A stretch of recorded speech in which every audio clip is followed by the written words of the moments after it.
1978 में 1979 में एक फिल्म आई थी, नाम था गोलमाल। इस नाम की कई फिल्में बाद में भी आई हैं।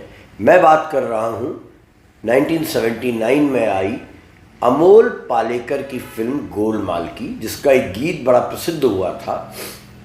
गीत के बोल थे, गोलमाल है भाई सब गोलमाल है, सीधे रास्ते की ये टेढ़ी चाल है। ज़रा गीत सुनिए, फिर आपको समझाता हूँ कि मुझे यह गीत आज क्यों याद आया। बिहार की राजनीति, बिहार में विधानसभा चुनाव चल रहे हैं।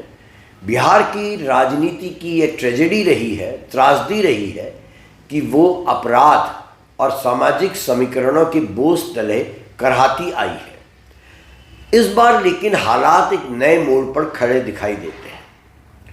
पटना से लेकर गांव की गलियों तक चर्चा है कि इस बार चुनाव सिर्फ राजनीतिक दलों के बीच नहीं, बल्कि सत्ता की निर्णायक प्रयोगशाला में तैयार हो रहे एक नए मॉडल, जनता के बीच सीधे उतरकर राजनीति गढ़ने के मॉडल और परंपरागत सत्ता संरचना के बीच है, जिसमें जाति भी है, अपराध भी है।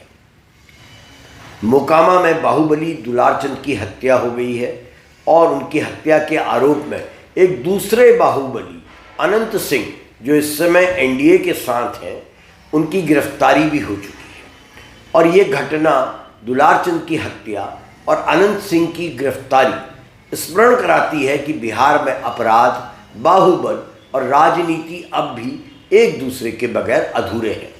लेकिन इसी घटनाक्रम के बीच एक किरदार और है, और वो किरदार है प्रशांत किशोर उर्फ पीके, जो ये दावा करते हैं कि वे 150 सीटें जीतेंगे।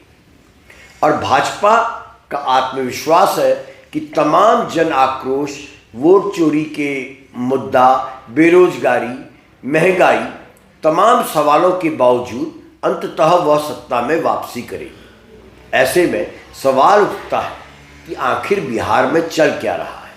बिहार में बाहुबली राजनीति में कोई नई चीज़ नहीं है, लेकिन मोकामा की ताज़ा हिंसक घटना इस बात की गवाही देती है कि आज भी सत्ता का रास्ता कई जगहों पर बंदूक से होकर ही जाता है।